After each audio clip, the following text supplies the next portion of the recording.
Hello friends, my name is Maya Alba and I'm a nurse practitioner with Hawaii Pacific Health Medical Group, and I work at the outpatient pulmonology department at Straub Hospital on King Street in Honolulu.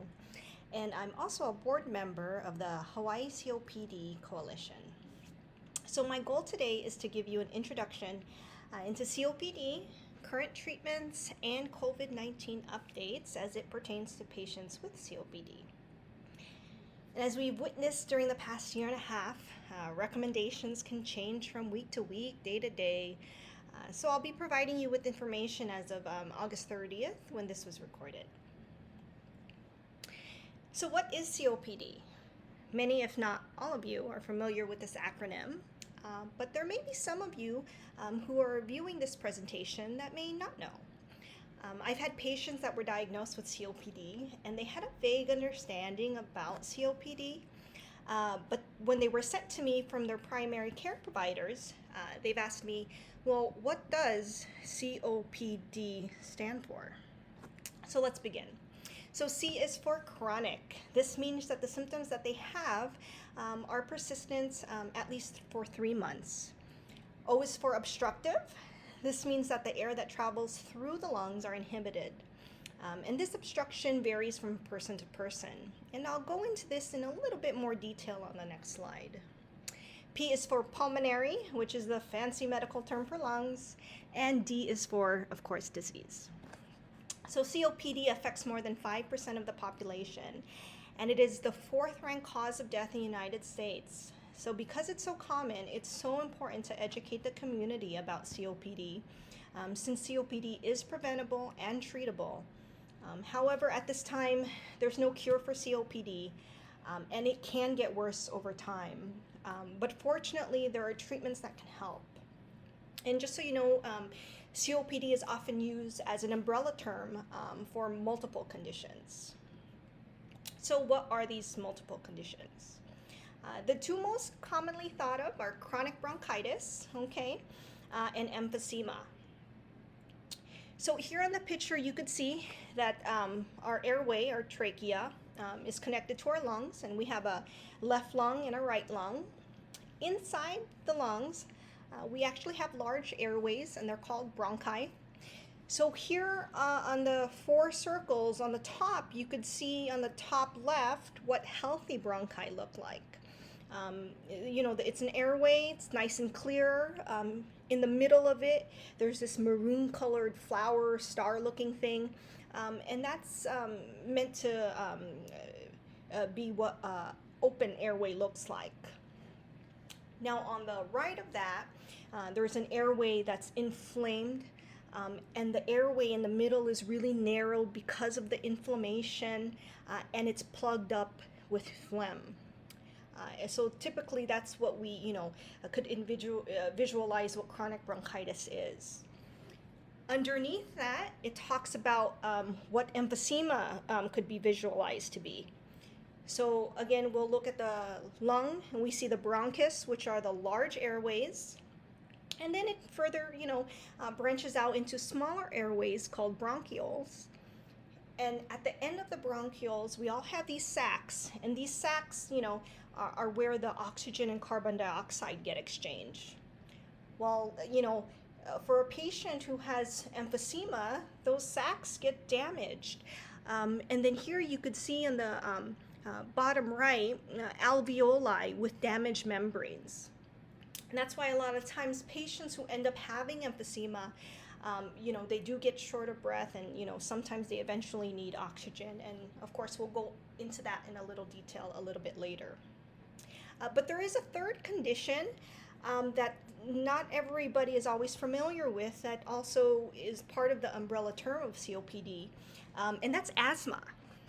So yes, so obstructive asthma is also included in this umbrella of COPD. And this confuses a lot of patients because they're usually, diagnosed with asthma, probably at a younger age, never smoked. And as the years go by, eventually they get sent to, a pulmonologist, have additional testing, and then they're diagnosed with COPD. They don't really understand why. And sometimes, COPD is misdiagnosed as asthma, and vice versa. Some patients with, asthma are, inadvertently told they have COPD when actually they just have asthma. So what causes COPD, or what are the risk factors? I think everyone has heard of, or is at least familiar with, the relationship between COPD and smoking. So this is the most important risk factor for COPD, and it also includes secondhand smoke. The amount and duration of smoking contributes to the severity of a person's COPD. However, you don't necessarily have to smoke to end up with COPD. There are other chronic exposures that can lead someone to having COPD, and that includes air pollution, exposure to biomass fuels, such as if you're burning wood for heat or for cooking, prior exposure to tuberculosis, or other work-related exposures like dust and chemicals and fumes. There's also a rare genetic condition called alpha-1 antitrypsin. That's also another possible cause of COPD. So like I said, it's a genetic condition, and it's really considered when patients are diagnosed with asthma at a young age, like less than 45 years old, or they have emphysema and they're a non-smoker, or they have no, risk factors, like occupational risk factors that would put them at risk of having emphysema. And we also check alpha-1 antitrypsin. We screen patients for that if they have pretty significant emphysema at the bottom of their lungs, since emphysema in smokers usually occurs at the top of the lungs. We also screen for this for patients who are diagnosed with asthma as an adult and never had it as a child.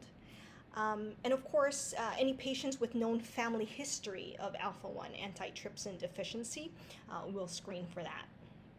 There is a blood test for it, but in our office, there's a free swab that we do for patients that could get, easily tested, a cheek swab for alpha-1 antitrypsin. So next up are common symptoms of COPD. So there are three cardinal symptoms of COPD: chronic cough, sputum production, shortness of breath, also known as dyspnea, and there's no such thing as a normal smoker's cough. So if you have a chronic cough, even if you feel like it doesn't bother you, or you're just so used to it, it's still so important to inform your healthcare provider. In regards to sputum production, this usually creeps up on people and happens like early in the morning, but it can eventually progress throughout the day. And the most common early symptom of patients with COPD is exertional dyspnea. So patients start feeling a little out of breath when they're exerting themselves, like going upstairs or walking at an incline. And of course, some patients with severe COPD can even be out of breath with mild exertion, like changing their clothes. So this is important to let your healthcare provider know what kinds of activities cause you to feel short of breath. Some patients, when I ask them, do you get short of breath? They'll just straight up tell me no. And then when I dig in, it'll be like, I don't get short of breath because I used to get short of breath when I would go on walks, so I just don't go on walks anymore. So tell your provider, what kind of symptoms that you're having, and include when they happen, how long have they been happening, and what makes them better and what makes them worse. And this is especially important because some conditions can actually mimic COPD symptoms, such as heart failure, or like I mentioned before, you could be, misdiagnosed with asthma. So, as far as diagnosis, a pulmonary function test is required. So, a pulmonary function test measures how well your lungs work. COPD cannot just be diagnosed without a breathing test. So you just can't go to your doctor's office, tell them you've been short of breath and coughing and you have a history of smoking. They can't just listen to your lungs and say, yeah, you have COPD. You need something called a spirometry. This test measures how much air your lungs can hold and how well your lungs can let the air out of your lungs. These tests can be performed at your primary care provider's office, but there's also more extensive testing that can be done in a respiratory clinic. We also check oxygen levels with something called oximetry. Often we'll check patients at rest what their oxygen level is, and also while they're walking around. There's also another test we call a 6-minute walk test, where we see how far can you walk in 6 minutes. And that's a good indicator for us to check, every few months, depending on your COPD severity, or, every couple of years or so, just to see how much of a decline or stability one patient with COPD is doing with their lungs. So if you've ever been diagnosed with COPD but have never had pulmonary function testing, make it a priority to reach out to your healthcare provider to request one of these tests to be properly diagnosed. So your healthcare provider may also order other tests to see if there are other problems besides COPD that may be causing your symptoms, such as a chest x-ray. CT scans are also performed to check for more serious lung conditions, like pulmonary fibrosis, interstitial lung disease, but they're also ordered for patients to screen for lung cancer. And this depends on your age, how much you've smoked in the past, and whether you still smoke or not. There is no blood test that diagnose COPD. But most likely, you will have labs drawn just to make sure you don't have other conditions, again, that cause COPD-like symptoms.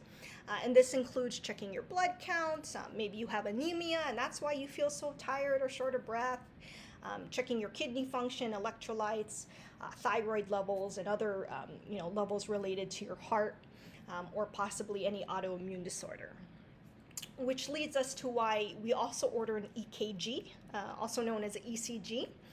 And this measures the electrical activity of your heart, because sometimes heart conditions, the heart is so close to the lungs, sometimes the heart conditions, have shortness of breath, and sometimes patients could even have wheezing and cough from heart failure.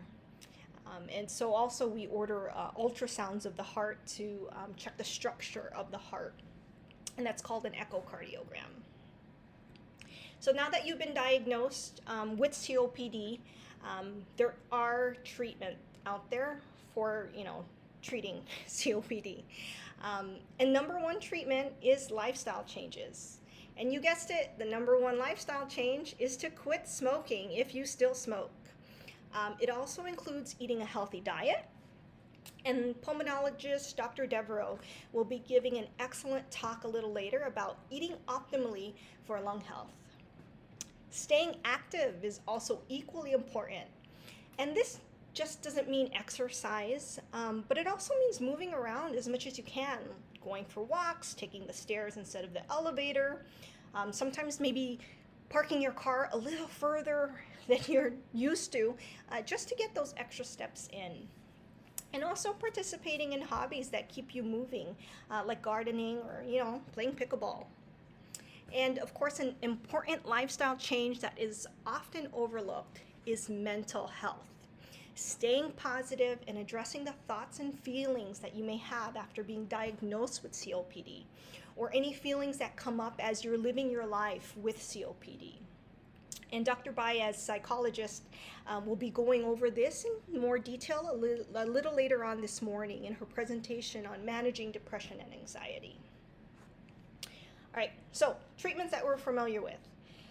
So in regards to medications, there are various treatment options. First line are, of course, inhalers. Many of you probably have an inhaler, at least a rescue inhaler like albuterol. But medications also come in nebulizer form, and some of them are even taken orally. So there are a few things I want to point out when it comes to inhalers. One of them is proper use of an inhaler. For patients newly diagnosed, providers are usually good about showing patients how to use an inhaler with a demo device in the office. But when you pick up your inhaler from the pharmacy, don't hesitate to ask your pharmacy how to use it as well. You can also find videos online on how to properly use them. And this is especially important because sometimes the inhaler that your provider wants you to use may actually be different from the one you end up picking up at the pharmacy. And that's usually due to our favorite problem, insurance coverage. There are also different forms of inhaler devices, some powders, some mist, some that you open and push, some that you push and twist and all this other stuff. So again, make sure you understand how to use your inhaler. And sometimes it gets confusing with how you're supposed to take your inhaler, especially if you're prescribed more than one inhaler. Sometimes I'll have patients ask, okay, do you mean once a day, or do you mean 2 puffs, one in the morning and one at night, or do you mean 2 puffs first thing in the morning? So don't hesitate to reach out to your provider, your pharmacist, or just read the box to kind of get an idea of how you're supposed to use it. Another thing that you want to make sure you do that unfortunately gets often overlooked is to rinse your mouth if you have an inhaler with a steroid in it. It's so important. So even though I have sometimes patients that come to me, you know, they've had asthma or COPD for years, and then when I have them come in and they show me how they use their inhaler, and I ask them, well, and what do you rinse with? Sometimes they don't even know that they had a rinse. So of course, it's important, rinse your mouth after you use an inhaler with a steroid. If you're not sure, again, contact your provider or ask your pharmacist. And sometimes, you know, if your inhaler's not using it, if your inhaler is not working, you need to know how to troubleshoot it. Sometimes it's just a matter of the inhaler is out. It's out of medication. So get familiar with your inhalers, where the dosing meter is. Usually it's on the top or the side, and it'll tell you how many doses you have left. Some inhalers, you actually have to take out the metal canister and rinse out the plastic piece and then put it back in, because sometimes it gets clogged. So there's like little things to troubleshoot. Okay, so the next thing is if you have a problem with actually doing the inhaler portion. Some patients have a hard time with hand-breath coordination, or some people have a hard time getting a full breath. They don't know if they're taking in all the medication, or they're not getting a good seal. So they're not sure if they're getting the whole dose. So there's something called a spacer or aero chamber, as you could see here. This is attached to, you know, a typical, let's say, like albuterol inhaler or so. It has a one-way valve, so when you do your 2 puffs or 1 puff of your inhaler, the medication stays in where it's that clear portion is. And then there's a cap, and since it has a one-way valve, the only time the medication comes out of the chamber is when you're actually inhaling. So another part you could add to it is a mask. So as you could see here on the right, there's an additional mask piece to attach to the aero chamber. So this is really helpful for patients, sometimes if there's memory issues, dementia, or other physical impairments where they still have trouble holding the chamber and coordinating their mouth closed and getting a good seal. At least this helps patients get the most medications as they can. If you're still having trouble, sometimes your provider will also order the medications in nebulizer form. But even if you don't have a problem with your handheld inhaler, providers still order nebulized medications to use like as needed if your rescue inhaler isn't, quite cutting it. So now on to oral medications. Not a lot of patients with COPD are on oral medications. One that's been around for a long time is theophylline, but it's not commonly used because it's really not that potent. There's a lot of drug-to-drug interactions, and oftentimes you have to monitor your levels with blood work, among other things. The second medication on this list is roflumilast, brand name Dalaresp. It's another oral medication that we sometimes give for patients who have like frequent COPD exacerbations. And these exacerbations are times where their COPD is acting up. Either maybe they have a head cold that triggered them to start breathing more heavily, more trouble breathing, producing more sputum, feeling more short of breath. So with patients who have frequent exacerbations throughout the year, we'll add this on. But a lot of patients have trouble with the side effects. Usually it's GI upset, so we'll start at a lower dose and work our way up. So the third medication on this list is probably one that you guys might be familiar with, and of course it's prednisone. Patients either love it or hate it, and the patients that love it, it's because it really works to help open up their lungs. But unfortunately, it's not a good medication to be on long-term because of its side effect profile and also the long-term effects it has. So generally patients, when they're on it, sometimes they'll feel agitated, have insomnia, feel bloated, but also if they're on it for a long time, you could also have problems with your immune system. And also problems with fracture risk of having, your bones start to become brittle from it. And then the fourth one here is antibiotics. So sometimes patients are given antibiotics. A common one is azithromycin. Some patients will get that so they don't, have a full-blown pneumonia when they have COPD. Exacerbations, but sometimes patients will be on azithromycin for long term prophylactically, daily or a few times a week, and those are for patients who have frequent exacerbations. But if you've been on an antibiotic for more than a year, or even just 6 months, and you're still getting exacerbations frequently, you want to talk to your healthcare provider because there's no point in taking antibiotics if they're not even effective. And this is especially important when we have a lot of antibiotic-resistant bugs. Okay, so next treatment option that we use for patients is pulmonary clearance.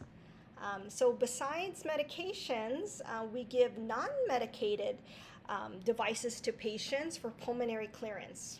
And if you've ever been hospitalized after surgery, you may have been given something called an incentive spirometer. As you could see here, this gentleman is using one.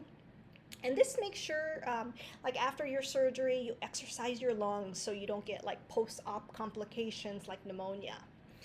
Now, while this is a great tool to exercise your lungs, there's other devices actually meant to help keep your lungs clear and help facilitate mucus clearance. And there are different types of devices. So just like your inhalers, make sure you know how to use them, when to use them, and of course make sure you clean it regularly. Some patients, they'll tell me, oh yeah, I use my pickle. So that's here on the top right. It's a device that patients often use a cappella. The bottom here is an aerobica. All right, so the next treatment, some patients dread is oxygen. Some patients think, oh no, oxygen, end of life. No, that's not the case. Some patients that need oxygen but are still very active, once they're on the oxygen, they have more energy and they could be more active. So it's important to check with your healthcare provider and get it checked routinely if you need oxygen. And especially if you're noticing that you get more short of breath when you're exerting yourself, or if you're feeling more tired than usual. And this test that gets performed is called an exercise oximetry test. It's important to note, too, that oxygen is not treatment for shortness of breath. There is such a thing as too much oxygen. So always let your provider know how much oxygen you are using and what setting you should be on. Sometimes patient needs oxygen while they sleep. So we also check something called an overnight oximetry test. And we even check oxygen levels while someone is in high altitude, because when you go on a plane and the altitude is elevated, you could actually need more oxygen than you normally would on land. Especially here in Hawaii, we're at sea level. And because we're in Hawaii and we're in the middle of the ocean, traveling by plane is a very commonplace and a necessity. So the next two treatment options, I'll just very quickly talk about. So the first being pulmonary rehab. And the following presentation right after this is going to be by one of the respiratory therapists named Clarence Rodriguez. And he'll go into more depth of what pulmonary rehab is and its importance in treating COPD. And the last treatment option is rare, but it's important to evaluate early, and that is surgery for COPD. So here at Straub, we do a number of procedures like a lung volume reduction surgery, or we actually place valves in the lungs to make them more efficient. But patients with really bad COPD could also need lung transplant. Now, we don't have any lung transplant facilities here on island, so we often have to send patients to the mainland for that. All right, so that's COPD. So this last part of the presentation is on COVID-19 updates. And as we all know, again, available information, data, recommendations, they're always evolving. So again, please note that I'm trying to provide updated information as of August 30th. There's so much information, so I'll really try to focus on practical information applicable to patients living with COPD. And a lot of this information we've actually heard throughout the pandemic. So, since COVID-19 is primarily a respiratory illness, many patients living with COPD have been really keen on how to prevent and decrease their chances of getting COVID. So in the beginning, and actually throughout the pandemic, we've been having conflicting guidelines, and they've been confusing the general public on the do's and don'ts of COVID-19 prevention. Even when I was looking up like a infographic to use for this presentation, I came across recommendations that totally made no sense. They might have made sense at the beginning of the pandemic, but now are like no longer applicable or relevant. There was this one picture that said, "Don't forget to, cook your food." It was very odd. Anyways. What is still relevant and still recommended are the basics of proper hand hygiene and social distancing. And depending on where you live and if there's a surge of cases in your community, it really is important to stay home. Not only if you're sick, but also to limit unnecessary exposure to others. And this includes unnecessary travel. Here in Hawaii, we're in a precarious state, trying to balance our economy that relies heavily on tourism, but also trying to protect our community and our healthcare system from being overburdened with COVID.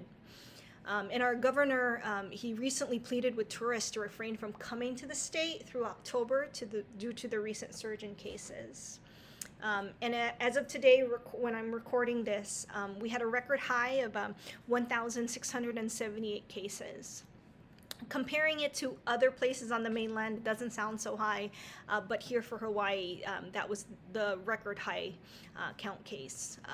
Now, some of those included backlog cases, but the fact remains that, the pandemic is not over.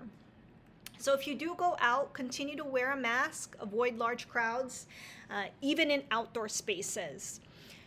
Some communities are allowing unmasking for vaccinated individuals in outdoor and indoor spaces, but as a person living with COPD, it's still recommended to take the highest precaution and wear your mask. So a question I get asked is, well, what if you've been vaccinated already? So vaccines are a vital part in overcoming this pandemic, but they are not 100%. They're not 100% guarantee that you will not get COVID. So both Pfizer and Moderna COVID-19 vaccines, they have a 95% efficacy in preventing symptomatic COVID-19 at or after 7 days following your second dose. And the Johnson & Johnson vaccine had a 66% efficacy against moderate to severe COVID-19. and 85% efficacy against severe COVID-19 at or after the 28 days following their single dose. In good news, last week the FDA officially approved the Pfizer vaccine, now branded as Comirnaty. I hope I said that right. And that's for patients age 16 and up. Now it's still viable and still being used for emergency use for patients between the ages of 12 and 16. Also, side note, talking about vaccines, do not forget to get your annual flu shot and make sure you're up to date on your pneumonia vaccines. And yes, I said vaccines because there are two different pneumonia vaccines, Pneumovax 23 and Prevnar 13, that all patients living with COPD should get. If you're under the age of 65 years old, you really should be getting these vaccines every 5 years until you turn 65. But once you reach 65, you only need them once. If you're not sure, ask your healthcare provider. So going back to COVID vaccine, another question I get asked is, well, what about the Delta variant? What we know now, that it's overall effective against the new variants, but at a lower level than the original Alpha variant. There's unpublished data that suggests that the vaccines are still effective against severe disease and or hospitalizations, compatible with the Alpha variant.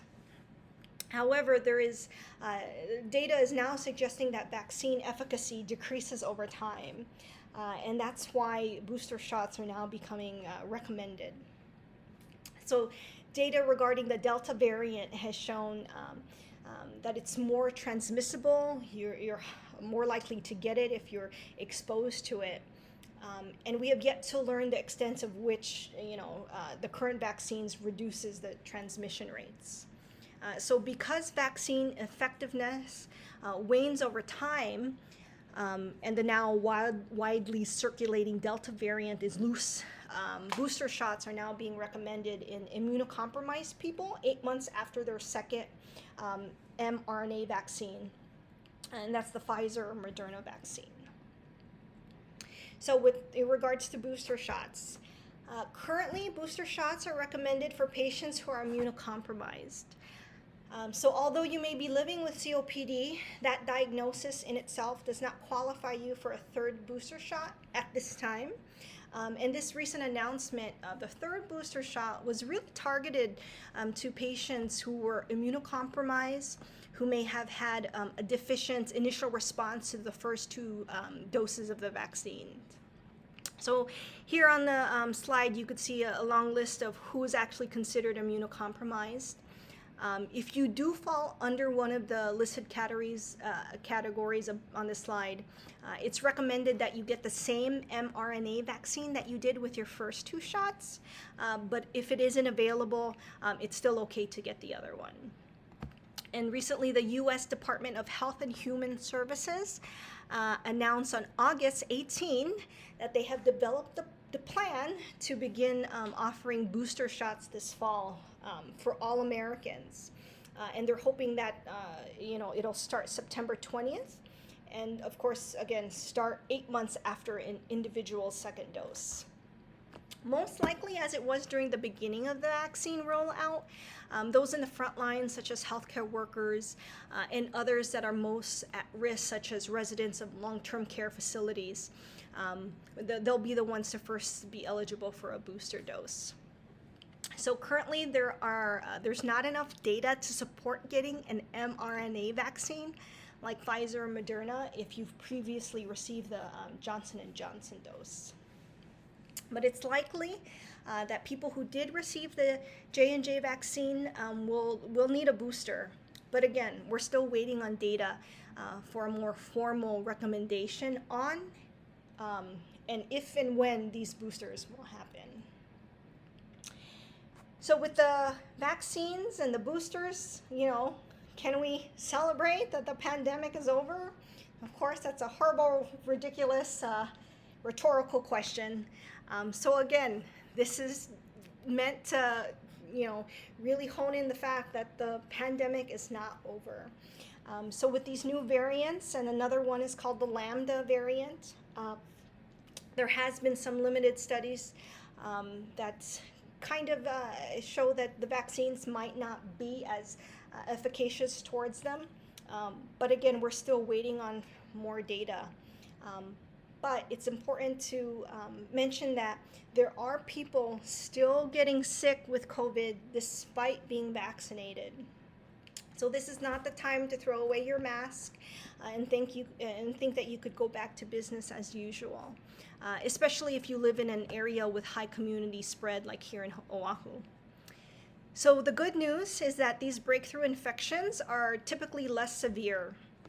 I've had patients with breakthrough COVID and their only symptom that they had was like a runny nose or a headache. So with that said, it's still important to reach out to your healthcare provider or go to an urgent care or drive-through testing site to get tested for COVID, even if you think you just had a head cold. You can still spread COVID-19 if you've been vaccinated. And overall, if there are more cases of COVID-19, there will be more vaccine breakthrough infections. Alrighty. So quarantining and isolating, they're still important steps in stopping the spread of COVID-19. Many people think that since they've been vaccinated, guidelines no longer apply to them, but that's not the case. If you've had close contact with someone who had COVID and you're not fully vaccinated, you still have to quarantine for a full 14 days after your last contact from them. But if you have been fully vaccinated, you don't have to quarantine unless you start having symptoms. And if you have been vaccinated, you should still get tested in 3 to 5 days after your exposure, even if you don't have symptoms. And you want to make sure you still wear a mask indoors in public for at least 14 days, or unless your test result is negative. They do have home test kits available at retail pharmacies now, but talk to your healthcare professional about using these, because sometimes these are less accurate compared to the standard testing, and they have a higher risk of false negatives or false positives.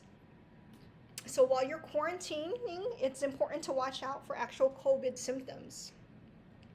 And again, if you've been vaccinated, some of these symptoms might not be as severe, and you might not have all of them or a few of them. And the symptoms are pretty much the same from when, throughout the pandemic that we've been learning about, and that's, fever, chills, shortness of breath, fatigue, body aches, headaches, loss of smell and taste, and that's a new loss or smell or taste. Sore throat is a big one we've been seeing lately. Congestion, runny nose, nausea or vomiting, and diarrhea. And again, this list doesn't include all the possible symptoms of COVID-19. So some public health authorities have adjusted quarantining to 10 days without testing, or 7 days after receiving a negative test result. So again, you kind of have to check with your local community. And you also don't have to quarantine if you've already had COVID yourself in the past 3 months and you've recovered and remained symptom-free. Confusing? Yes. So just like in this picture, if you're not sure, best bet is to make a telehealth visit with your healthcare provider, and they could be able to guide you in your specific situation.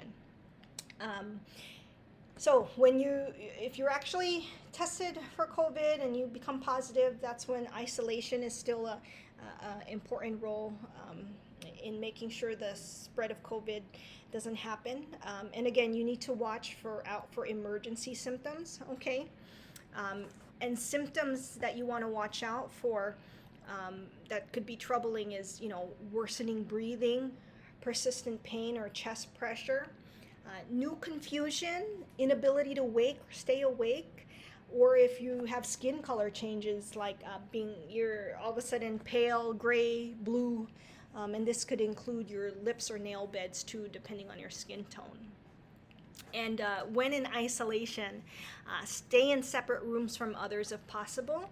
Same goes for the bathroom. If you don't already have one at home, make sure you pick up a thermometer, but also a pulse oximeter to check your oxygen levels.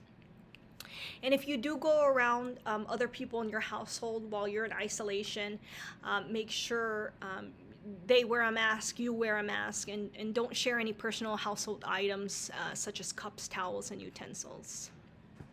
A lot of the cases that we're having right now, it's really spreading at a remarkable rate too, because patients are giving it to each other, and they're usually just family members, even if they're not from the same household, but just getting together.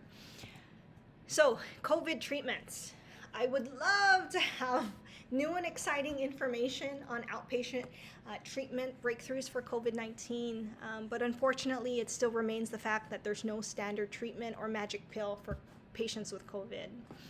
Right now for outpatients, it's still standard to just monitor and treat the symptoms, such as if you have a fever, take some acetaminophen or ibuprofen. If you have a cough, just some cough suppressants, or give an albuterol inhaler. Oral steroids and antibiotics are prescribed on a case-to-case basis, usually due to any underlying conditions that may warrant it. So being a patient with COPD, most likely you'll probably get a prescription for prednisone or methylprednisone or dexamethasone, just so you don't get a COPD exacerbation. And sometimes you will be getting a prescription for an antibiotic if they suspect bacterial pneumonia that's been overlapped. There's been an anti-parasitic drug called ivermectin that has been in the news lately.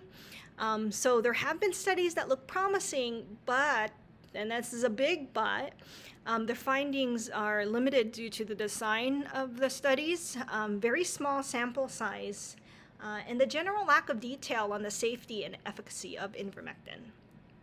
As it remains, the discussion of current COVID-19 treatments for patients is still evolving, and the guidelines from the National Institutes of Health is 356 pages long, and it's way beyond the scope of this presentation, but it is available online, so if you want to read it, be my guest. So with that said, this is my last slide. And I want to just wrap things up with highlights on special considerations for COVID patients. Patients with COPD during this COVID pandemic. And again, number one, keep taking your inhalers, especially now. We want to keep patients healthy and stay out of the hospital and emergency rooms. Sometimes patients think, oh, I feel fine, I'll stop taking my inhalers. Then they go into a COPD exacerbation. So especially at this time, we don't want that to happen, because another layer is sometimes patients go, oh, I think I have COVID, but actually no, it's just they're in exacerbation or vice versa. So number two is use your oxygen appropriately. Again, oxygen does not treat shortness of breath. And again, if you don't know how much oxygen to use, just ask your healthcare provider. Moreover, as of today, there has been a discussion of a possible oxygen shortage here in Hawaii due to the increased number of COVID cases that require oxygen. Number three is my broken record, and that is to get vaccinated, not only for COVID-19, but again, get vaccinated for flu and make sure you're up to date with your pneumonia vaccines. So patients, with COPD are more risk for getting respiratory illnesses. All right, and number four is to continue to social distance, follow those guidelines, and consider still masking up. Again, I've had a lot of patients actually have COVID because they, went to go visit their family members, or they had their kids from, the mainland come visit them, and they felt, safe because they were vaccinated, their grandkids are vaccinated, so they're not wearing masks. Some of them got COVID. Other patients too, not vaccinated, intermingling with other other family members who don't live in the same household, and then, they end up getting COVID. So even if you're vaccinated, please consider masking up, especially because you have COPD. And lastly, number five, do not neglect your health for fear of going to your medical appointments. So don't cancel, rather consider doing telehealth. So it's important to make sure that you don't let other health conditions be neglected during this time. So that's it for now. Thank you for listening, and hopefully you found a few things helpful, and this wasn't too long. All right, take care.